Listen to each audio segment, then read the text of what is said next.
महिला अधिकारी व महिला कर्मचारी या प्रत्येक जेसीबी बरोबर राहा, महिला येतील। आज भल्या पहाटे मिरकरवाडा बंदरावरील अनधिकृत बांधकामावर मत्स्य व्यवसाय विभागानं थेट कारवाई केली।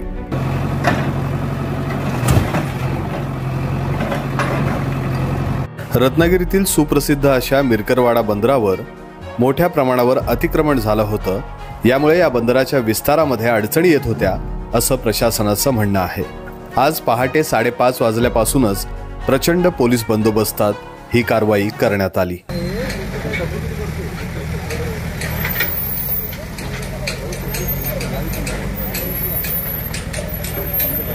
काही दिवसांपूर्वी राज्याचे मत्स्य व्यवसाय आणि बंदर विकास मंत्री नितेश राणे हे रत्नागिरी दौऱ्यावर आले होते।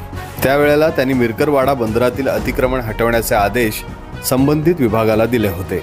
त्यानंतर तातडीनं कार्यवाही करत मत्स्य व्यवसाय विभागानं 319 अनधिकृत बांधकाम धारकांना नोटिसा बजावल्या।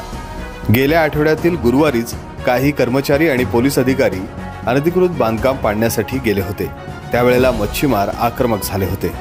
त्यांनी जिल्हाधिकारी कार्यालय सुद्धा गाठलं होतं। आम्हाला 8 दिवसांची मुदत द्या अशी या मच्छीमारांची मागणी होती।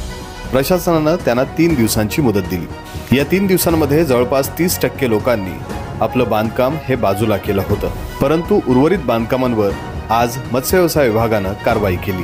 जवळपास 40% अनधिकृत बांधकामं आज पाडण्यात आली आहेत असं मत्स्य व्यवसाय विभागाच्या अधिकाऱ्यांनी सांगितलं आहे।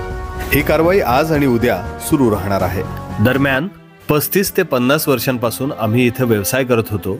शासनानं अचानकपणे आम्हाला बाहेर काढलं आहे। आम्हाला पर्यायी जागा त्यांनी द्यावी अशी मागणी मच्छीमारांनी केली आहे। यावर आता शासन आणि प्रशासन काय करतं हेच पाहावं लागणार आहे। मुश्ताक खान, माय कोकण, रत्नागिरी।